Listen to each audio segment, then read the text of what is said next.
औज़ुबिल्लाहिमिनश्शैतानिर्रजीम बिस्मिल्लाहिर्रहमानिर्रहीम।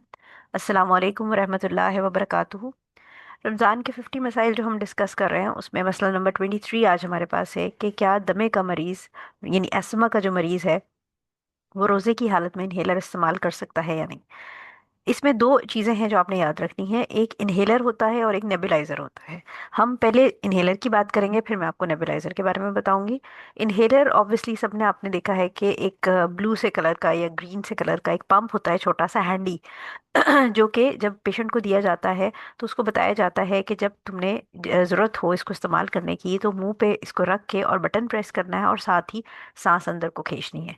तो जो पंप है उसका काम ये है कि वो दवा को वेरी फाइन मिस्ट में बुखारात की फॉर्म में डिलीवर करता है, और जैसे ही पेशेंट सांस अंदर को खींचता है और बटन प्रेस करता है तो वो बुखारात सीधे उसकी सांस की नाली में जाते हैं और फेफड़ों तक पहुंच के दवाई अपना काम करती है। तो लिहाजा दमे का मरीज रोजे की हालत में जो इन्हेलर है वो अपना इस्तेमाल कर सकता है, क्योंकि एक तो उसको सांस लेने के लिए इसकी ज़रूरत है दूसरा ये कि जैसे हमने इंजेक्शन वाले सेक्शन में डिस्कस किया था कि इंजेक्शन अगर दवा का है और ताकत का नहीं है तो उसके लगाने से रोज़ा नहीं टूटता।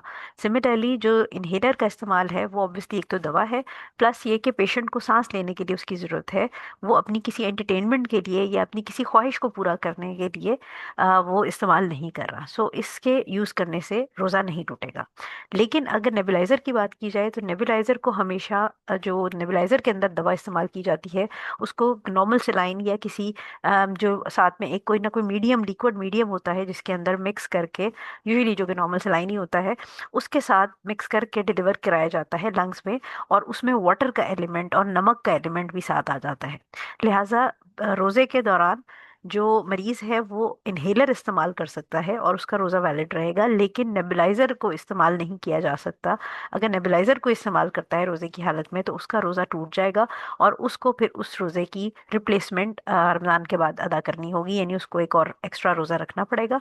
तो ये बात याद रखनी है आपने कि इन्हेलर और नेबुलाइजर को मिक्स नहीं करना, क्योंकि इन्हेलर प्योर दवाई है और नेबुलाइजर के अंदर क्योंकि साथ में कोई ना कोई नॉर्मल सेलाइन या कोई लिक्विड मीडियम मिक्स किया जाता है ताकि मिस्ट बने, और उसमें फाइन मिस्ट नहीं होती बल्कि वो ड्रॉपलेट्स या आप समझें कि वेपर्स होते हैं जो कि पेशेंट मुंह पे मास्क लगाता है और फिर वो सांस लेता रहता है काफ़ी देर तक।